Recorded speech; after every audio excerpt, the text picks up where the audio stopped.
Hello बच्चों, let's read the question. The question here says MacArthur observed that 5 species of warblers, birds, can coexist on same fig tree due to behavioral difference in their foraging activities. This is an example of option 1 resource partitioning, 2 competitive release, 3 competitive exclusion and 4 brood parasitism. So for this question our key concept would be, हमारा key concept होगा regarding the certain ecological terms.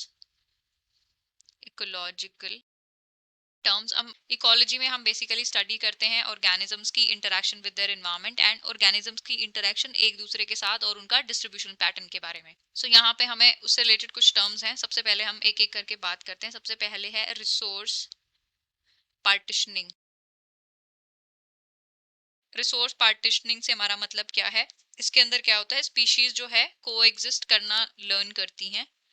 In way means वो क्या करती हैं, जितने भी resources available होते हैं, रिसोर्सेज अवेलेबल, उनकी क्या करती हैं, पार्टिशनिंग कर लेती हैं. एंड इसके अंदर क्या होता है, रिसोर्सेज का डिवीजन कर लिया जाता है to avoid interspecific competition. Inter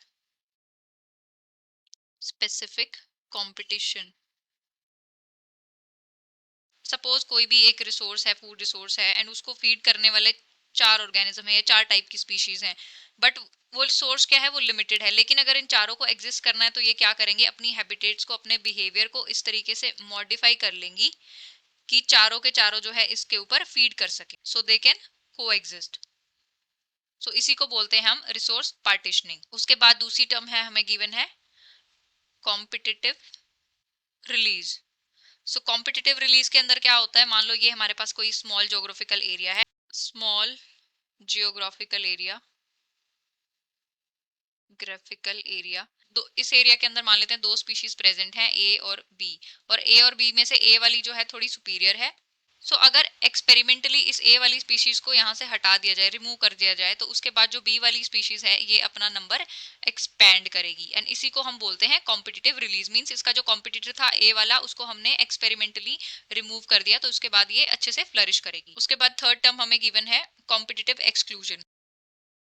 competitive exclusion, इसको बोला जाता है गॉस लॉ.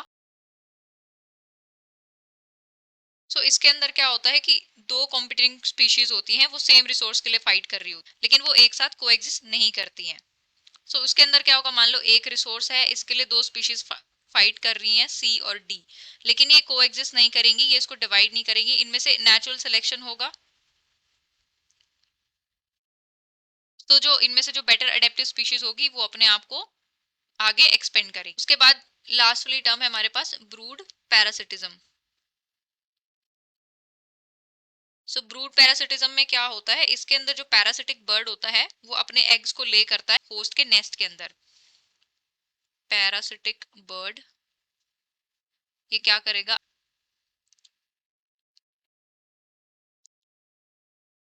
ये अपने एग्स को जो है इस होस्ट बर्ड के नेस्ट में ले करेगा, एंड होस्ट जो है इसकी नरिशमेंट करेगा फर्दर. मींस ये दूसरे ऑर्गेनिजम्स को एक तरीके से दूसरे ऑर्गेनिजम्स को कन्विंस कर रहे हैं अपने एग्स की नरिशमेंट करने के लिए. इसी को बोलते हैं ब्रूड पैरासिटिज्म. इसका एग्जांपल ले सकते हैं हम, जो कुकू होती है, कुकू वो कहाँ पे एग्स ले करती है, वो क्रो के नेस्ट में एग्स को ले करती है. तो this is an example of brood parasitism. So question में दिया है 5 species of birds that coexist in the same fig tree due to behavioral differences in foraging activities.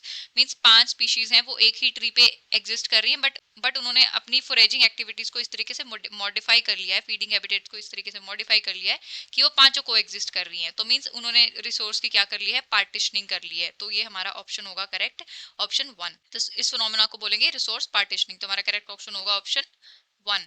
So final answer for the question is option 1. I hope you have understood it well. Best of luck and thank you.